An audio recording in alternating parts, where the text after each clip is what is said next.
जय दोस्तों, वंदे मातरम। जया बच्चन एक बार फिर से चर्चा में, लेकिन इस बार पेपराजी के साथ उन्होंने कुछ भी नहीं किया है। इस बार उन्होंने कोई छोटा मोटा हाथ भी नहीं मारा है। इस बार उन्होंने सीधे सीधे उपराष्ट्रपति के ऊपर ही उंगली उठा दी। जी हाँ, ये कोई छोटा मोटा मामला तो है नहीं, इसीलिए इसकी चर्चा भी काफ़ी ज़ोरों शोरों से चल रही है। ऐसे में अमिताभ बच्चन जी से भी सब लोग पूछ रहे हैं कि भैया कहाँ गई आपकी प्राण प्रतिष्ठा और वो सब चीज़ें आप बोला करते थे कि भैया अनुशासन यहाँ है और ये सब है।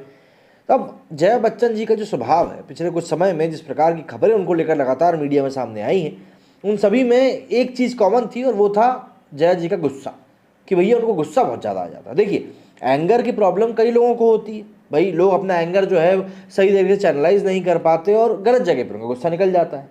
लेकिन ऐसे में उस इंसान को ये चीज़ समझाई जाती कि भाई आप अपने गुस्से पर कंट्रोल रखें और सही जगह पर ही उसको निकालें, या फिर उसको कम करने के तरीके बताए जाते हैं।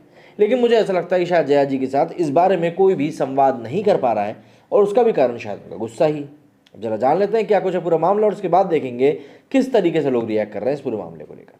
समाजवादी पार्टी की नेता और राज्यसभा सांसद जया बच्चन का एक वीडियो सोशल मीडिया में वायरल हो रहा है। इस वीडियो में जया बच्चन उपराष्ट्रपति जगदीप धनखड़ को उंगली दिखाते हुए दिख रही हैं।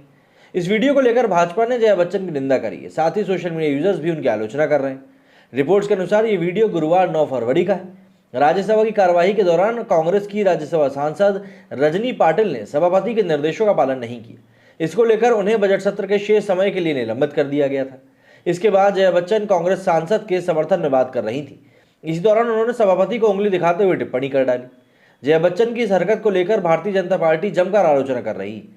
छत्तीसगढ़ के बिलासपुर से सांसद अरुणा साव ने लिखा, जया बच्चन जी रंगमंच और लोकतंत्र के सर्वोच्च मंच का अंतर रखिए, युवा पीढ़ी आपका अनुसरण करती है। वहीं बीजेपी दिल्ली के प्रवक्ता अजय सहरावत ने लिखा कि राज्यसभा सांसद का व्यवहार काफी शर्मनाक है।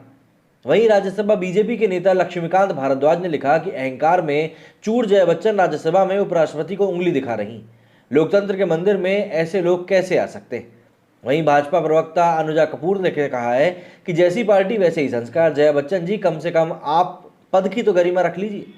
सूचना एवं प्रसारण मंत्रालय के सलाहकार कंचन गुप्ता ने ट्वीट करते हुए कहा कि उस मौके की याद आ गई जब जया बच्चन ने नेहरू खानदान पर तल्ख टिप्पणी करी थी। यूपीए सत्ता में थी। अमिताभ बच्चन माफी मांगने के लिए दौड़ पड़े और हाथ से लिखा हुआ एक बयान जारी किया जिसमें वो राजा है हम रंक हैं लिखा हुआ था। वहीं ट्विटर यूजर ने, जिनका के नाम हरिओम मिश्रा है, वो लिखते हैं, आदरणीय प्रधानमंत्री नरेंद्र मोदी जी, इस महिला को जीवन के 50 से अधिक वर्ष झेलने के लिए श्री अमिताभ बच्चन जी को भारत रत्न देना चाहिए। बड़े बुजुर्ग कह गए हैं कि आधुनिक और ज्ञानी होना एक सामान्य बात है, लेकिन संस्कारी और मर्यादित होना श्रेष्ठ मनुष्यता का धर्म माना जाता है। इसी को लेकर आप सोशल मीडिया पर कुछ मीम्स भी वायरल हो रहे हैं, जैसे कि डॉक्टर राज रथ ने लिखा, जया बच्चन के संसद में कुकत्र को देखते हुए जया बच्चन जी मतलब ऐसे घूंघट डाल के पहुंचे। वहीं इन्होंने एक और ट्वीट में लिखा कि जया बच्चन जी की श्राप से बचने की कोशिश करते हुए अमिताभ बच्चन जी। वहीं इंडिक स्पेक्ट्रम ने लिखा कि every time Jaya Bachchan behaves like Jaya Bachchan, Amitabh Bachchan भी लाइक परंपरा, प्रतिष्ठा, अनुशासन, हमारी बीवी में इनमें से कुछ भी नहीं। सिर्फ इतना ही नहीं, अगर हम लोग ट्विटर की तरफ चलें और देखने की कोशिश करें कि भाई वहाँ पर कैसा कुछ माजरा चल रहा है, तो आपको और चीज़ें समझ में आएंगी कि भाई किस तरीके से लोग वाकई में प्रतिक्रिया कर रहे हैं। कंचन गुप्ता जी का ये ट्वीट जिसके बारे में हम लोग बात कर चुके हैं, ये देखिए, राजीव चड्डा ने लिखा है कि Jaya ji, these are not sets of Sholay but the upper house of parliament. Senior Bachchan ji कुछ कीजिए इनका। वो क्या बोलेंगे। इन्होंने क्या लिखा है अभी, looks like she thinks she is on a Bollywood film set, such a shame she has become. बात यह है कि इन चीज़ों के ऊपर कोई एक्शन भी नहीं लिया जाता। यदि एक्शन लिए जाने लगे तो मुझे ऐसा लगता है कि इस तरह की चीज़ों में काफ़ी हद तक कमी आ जाएगी। इन्होंने लिखा है कि perfect future Rajya Sabha member for from TMC, pun intended. No wonder Amitabh Bachchan works overtime and stays out of home, कि वो घर के बाहर क्यों रहते हैं। As far as I remember, she attacked just Sonia Gandhi, not the entire clan. Very creative of you to support your narrative. And Amit ji was sarcastic rather than apologetic when he issued that statement. इनको बहुत पता है। अच्छा, ऐसे लोग जो बिना तस्वीर वाले ट्विटर हैंडल से ट्वीट करते हैं, उनके ट्वीट पे तो वैसे ही भरोसा नहीं करते बनता। रणजीत रॉय लिखते हैं, संसद भवन में दो औरत हमेशा गुस्से में दिखाई देती हैं, एक निर्मला सीतारमण और दूसरी जया बच्चन। ये दोनों पता नहीं अपने घर का गुस्सा यहाँ पर आकर निकालती हैं, शायद नाश्ता अच्छा नहीं मिलता होगा। अखिल लिखते हैं, can you elaborate Jaya's statement, then will be interesting to know her last chance of being in Rajya Sabha as party that had sent here to Rajya Sabha does not have assembly strength to send her for next time. बिल्कुल, ये तो आखिरी है। शी डिच्ड Amar Singh who brought her to Rajya Sabha and also supported the Bachchan in the period of crisis. This is the sad part. Jaya Bachchan is the biggest mistake of Amitabh Bachchan. This is the only way for her to get attention noticed. Arrogant lady, her contribution after becoming MP is zero.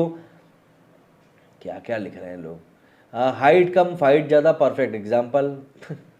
कुछ छोटे परिवार हैं जो देश को लूटना अपना हक समझते हैं, ये उन्हीं में से एक है। बाप रे।